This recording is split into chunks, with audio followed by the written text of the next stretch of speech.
హరి ఓం. ప్రియా హిందూ బంధువులందరికీ కూడా మీ ఓం భారీ శక్తిపీఠ మీ భారతానంద మహారాజ్ ప్రేమాశలు తెలియజేసుకుంటూ, ఏదైతే మనం దక్షిణ కాళీమాతగా పిలువబడుతున్నటువంటి మన యొక్క ఒడిశాలో బరంపూర్కి ఒక 34 కిలోమీటర్ల దగ్గరలో ఉంది.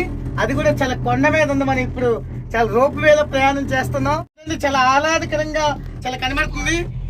చాలా ఆనందదాయకంగా మేము ప్రయాణం చేస్తున్నాం. చాలా ఎంతో ఆనందం వేస్తుంది ఇంత చక్కనైనటువంటి వాతావరణంలో. తారాతరిణి అనేటటువంటి ఒక అమ్మవారి దేవాలయం దగ్గరికి మనం వచ్చాం. మనకి వెనక శైలి మనకు కనిపిస్తుంది. చాలా అందమైనటువంటి దేవాలయం, చాలా ఆహ్లాదకరమైనటువంటి వాతావరణం. ఈ యొక్క తారాతరిణి అంటే ఇద్దరు అక్క చెల్లెలు అనమాట. తారా అని ఒక ఆవిడ, తరణి అని ఒక ఆవిడ. వీళ్ళిద్దరూ కూడా దక్ష ప్రజాపతి ఎవరైతే ఉన్నారో వారి యొక్క కుమార్తెలు.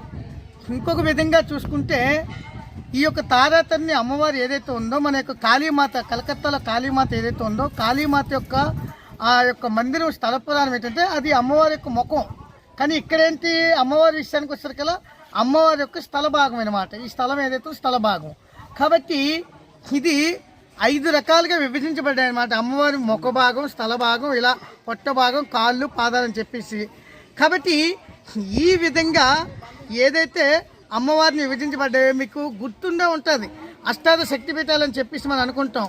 ఇవి అసలు పూర్వం అష్టాదశ కాదు, 54 ఉండేవి. అంతకన్నా ముందు 108, అసలైన 108 శక్తిపీఠాలు అన్నమాట.